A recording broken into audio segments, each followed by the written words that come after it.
Hello everyone. Today we are going to discuss about string. What is string? जब किसी variable में सी character set का पूरा एक ग्रुप इनपुट किया जाता है जिसका एक स्पेसिफिक मीनिंग होता है तो इसे हम स्ट्रिंग कहते हैं। जैसे राजा राम, मोहन, रतलाम एटसेट्रा स्ट्रिंग है क्योंकि इनमें कैरेक्टर सेट यानी कि जो सी कैरेक्टर सेट के कैरेक्टर्स हैं उनके पूरे ग्रुप को इंसर्ट किया गया है जिनका एक स्पेसिफिक मीनिंग है। हम ऐसे किसी भी कंप्यूटर प्रोग्राम की इमेजिनेशन नहीं कर सकते जिसमें स्ट्रिंग का यूज़ न किया गया हो। यूज़र को किसी न किसी तरह से इंफॉर्मेशन देने के लिए कई प्रकार से प्रोग्राम्स डेवलप करते हैं और इन्फॉर्मेशन हमेशा कैरेक्टर्स के एक ग्रुप यानी कि स्ट्रिंग की फॉर्म में रिप्रेजेंट की जाती है। इसलिए स्ट्रिंग मैनिपुलेशन किसी भी प्रोग्राम का एक बहुत ही इम्पोर्टेंट पार्ट होता है। स्कैनर फंक्शन किसी स्ट्रिंग को एक्सेप्ट करने में पूरी तरह से सक्षम नहीं होता है क्योंकि स्कैनर फंक्शन को जैसे ही blank space, carriage return, new line character, tab, form feed character मिलता है स्कैनर फंक्शन टर्मिनेट हो जाता है। इसलिए अगर हमें प्रोग्राम में किसी स्ट्रिंग के साथ कोई भी प्रोसेस करनी है तो हमें ऐसे फंक्शंस की ज़रूरत होती है जो पूरी स्ट्रिंग को एक्सेप्ट कर सके और मेमोरी में उसे स्टोर कर सके।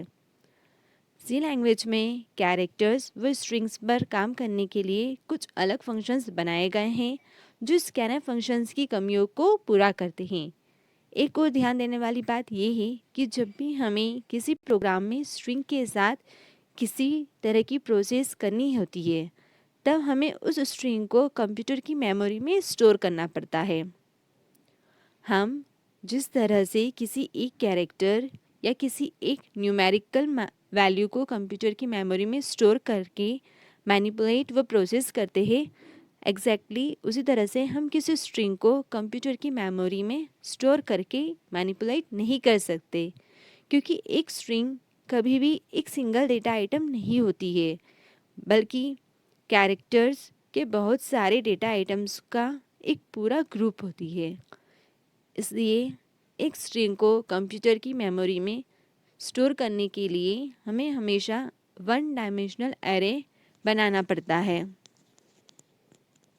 For an example, scanner function string पर काम करने के लिए क्यों उपयुक्त नहीं है। हम एक प्रोग्राम बनाते हैं जिसमें किसी पर्सन का पूरा नाम इन उसकी एज इनपुट करते हैं और आउटपुट में वापस उसका नाम और ये मैसेज कि अगले साल उसकी एज एक साल अधिक हो जाएगी प्रिंट होगा। इस प्रोग्राम में दो वेरिएबल डिक्लेयर करने होंगे जिसमें एक वेरिएबल का नेम एक्सेप्ट करेगा व दूसरा वेरिएबल उम्र को एक्सेप्ट करेगा। इस प्रोग्राम में हमने पहला वेरिएबल एज इन टाइप का लिया है क्योंकि एज की वैल्यू न्यूमेरिक है। दूसरा वेरिएबल नेम लिया है, ये कैरेक्टर टाइप का है क्योंकि नेम में कैरेक्टर ही होते हैं।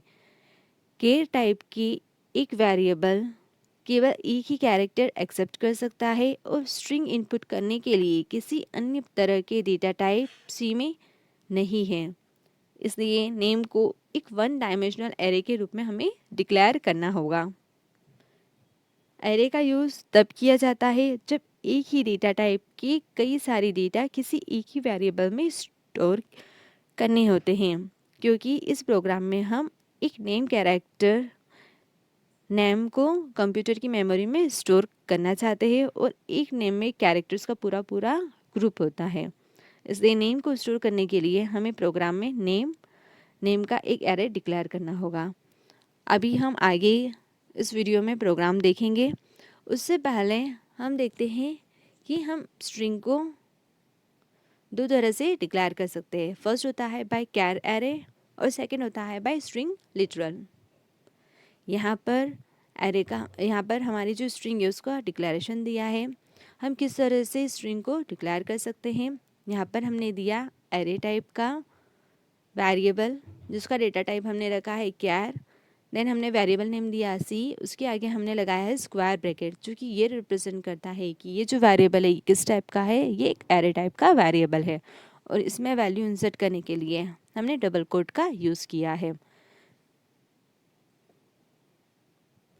In C programming, a string is a sequence of characters terminated with a null character /0. हमारी जो स्ट्रिंग होती है वो हमेशा नल कैरेक्टर से क्या होती है, टर्मिनेट होती है, इसलिए हम हमेशा स्ट्रिंग के एंड में हमारा जो कंपाइलर होता है वो /o को क्या करता है, ऐड कर देता है। यहाँ पर ये है /0। देन हमने यूज़ किया है char c square bracket is equals to c string. When the compiler encounters a sequence of characters enclosed in the double quotation mark, it appends a null character at the end by default.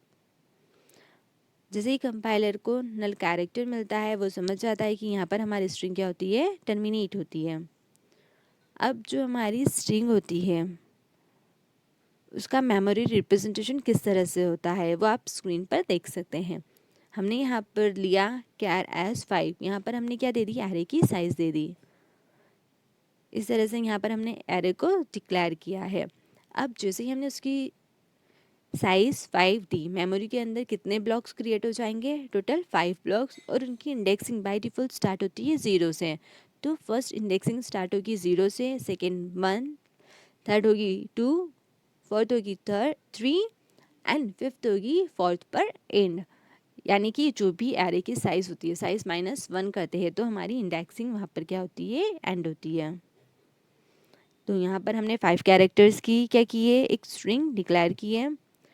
अब बात आती है कि हम उसे किस तरह से इनिशियलाइज़ कर सकते हैं। उसे इनिशियलाइज़ करने के कई तरीके होते हैं जो कि स्क्रीन पर आप देख सकते हैं। सबसे फर्स्ट है कि आप एरे को डिक्लेयर कर दे, उसे इनिशियलाइज़ कर दे। उसकी साइज़ अगर आप नहीं देते हैं तब भी कंपाइलर क्या करेगा, जितनी उसकी वैल्यू आपने इनिशियलाइज़ की है उस अकॉर्डिंग मेमोरी के अंदर क्या करेगा, ब्लॉक्स को क्रिएट कर देगा।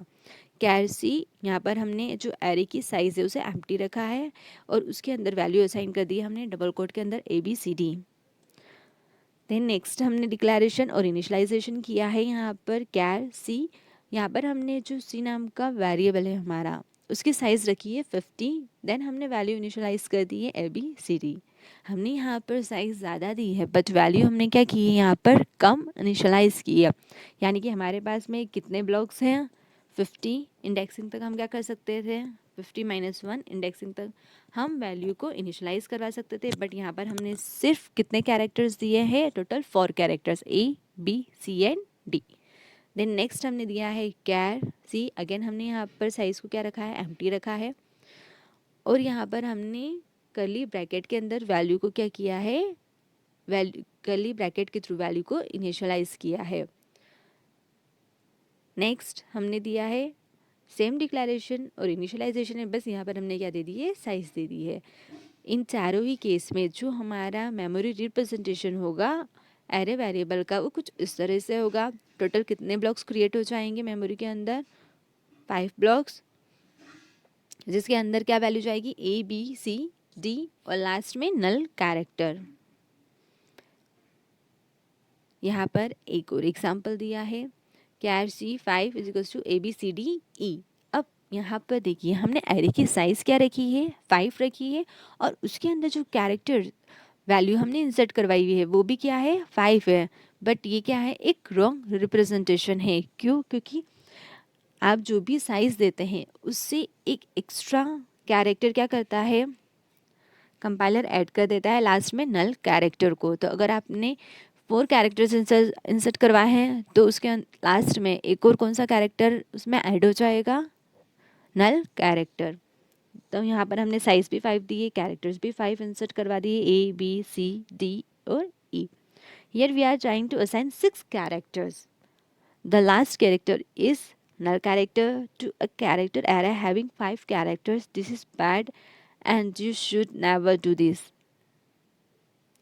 यहाँ पर अब हमने एग्जाम्पल बनाया है जिसकी हम बात कर रहे थे, जहाँ पर हमने लिया है 2 वेरिएबल। एक वेरिएबल लिया है एज नेम से और एक वेरिएबल लिया है हमने नेम से। इस प्रोग्राम में यदि हम एरे का यूज़ ना करें तो नेम की हर एक लेटर को स्टोर करने के लिए हमें एक अलग वेरिएबल डिक्लेयर करना पड़ेगा, क्योंकि केयर का टाइप यानी कि कैर टाइप का डेटा टाइप एक वेरिएबल में केवल एक ही लेटर स्टोर कर सकता है। ऐसे में प्रोग्राम काफ़ी बड़ा और कॉम्प्लेक्स हो जाएगा, क्योंकि हर एक लेटर के लिए हमें एक प्रिंटफ फंक्शन के थ्रू मैसेज देना होगा और हर इनपुट के लिए कैरेक्टर को रीड करने के लिए स्कैनफ फंक्शन लिखना पड़ेगा। इस प्रॉब्लम से बचने के लिए सी में एरे की फैसिलिटी दी गई है। एरे की जो स्पेशलिटी है वो ये है कि इसके ब्रैकेट्स में जितने भी लेटर्स या फिर डिजिट लिखी जाती हैं, हम उतने ही डेटा इसमें स्टोर कर सकते हैं, और जिस डेटा टाइप का एरे डिक्लेयर किया जाता है वो एरे उसी तरह की वैल्यू को स्टोर करता है। इस प्रोग्राम में हमने केयर टाइप का एरे डिक्लेयर किया है और ब्रैकेट्स में एरे की साइज़ 30 दी है, इसलिए इस एरे में हम केवल कैरेक्टर स्टोर कर सकते हैं और इस एरे में कुल लेटर्स 30 हो सकते हैं। यहाँ हमने केवल एक ही ब्रैकेट्स में साइज दी है, इसलिए इसे वन डायमेंशनल एरे कहते हैं। यदि एक और ब्रैकेट्स बनाकर कोई साइज उसमें लिख देते तो ये टू डायमेंशनल एरे बन जाता, और इसी प्रोसेस यदि आगे भी अपनाई जाए तो डिक्लेयर होने वाले एरे मल्टी डायमेंशनल एरे हो जाएंगे। जैसे इंट वैल्यू स्क्वायर ब्रैकेट में 10, एक और स्क्वायर ब्रैकेट हमने लिया और उसमें हमने दे दिया 12। एक टू डायमेंशनल एरे का एग्जाम्पल है, और इंट सम ब्रैकेट में 2, ब्रैकेट में 3, ब्रैकेट में 4 एक मल्टी डायमेंशनल एरे का एग्जाम्पल है। हम जानते हैं कि हम किसी आइडेंटिफायर को डिक्लेयर करते हैं तो वो आइडेंटिफायर अपने डेटा टाइप के अकॉर्डिंग मेमोरी में कुछ स्पेस को रिजर्व करता है।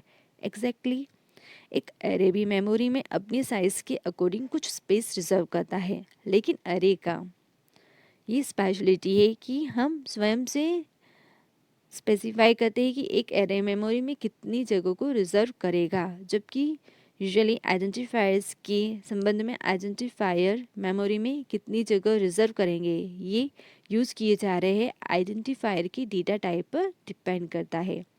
एरे एक ऐसा आइडेंटिफायर होता है जिसमें एक ही टाइप के एक से ज़्यादा डेटा को स्टोर कर सकते हैं।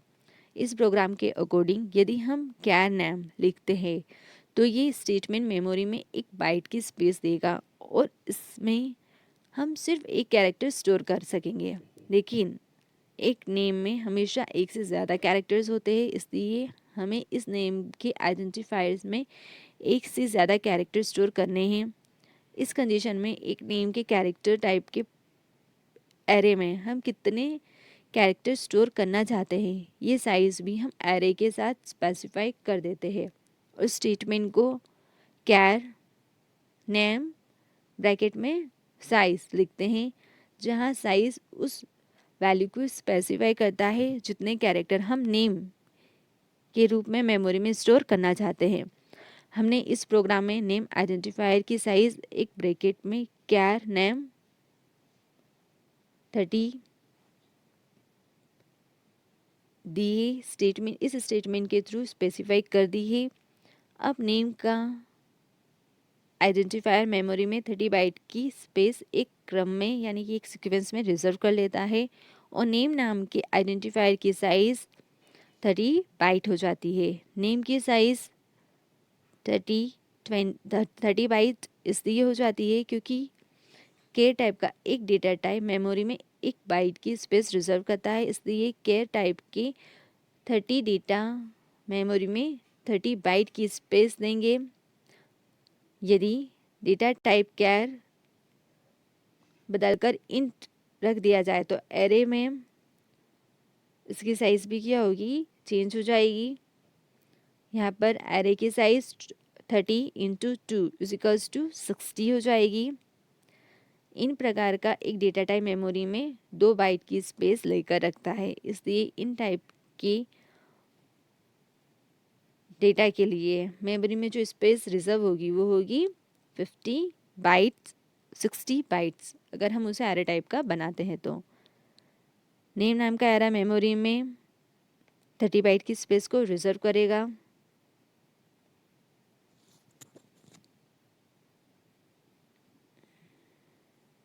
है उसके थ्रू हमने नेम और एज की वैल्यू इंसर्ट करवा दी है स्कैनएफ के थ्रू और हमने उस वैल्यू को स्क्रीन पर प्रिंट करवा दिया है। यहाँ पर हमने जो एज है उसके अंदर ऐड किया है 1 को।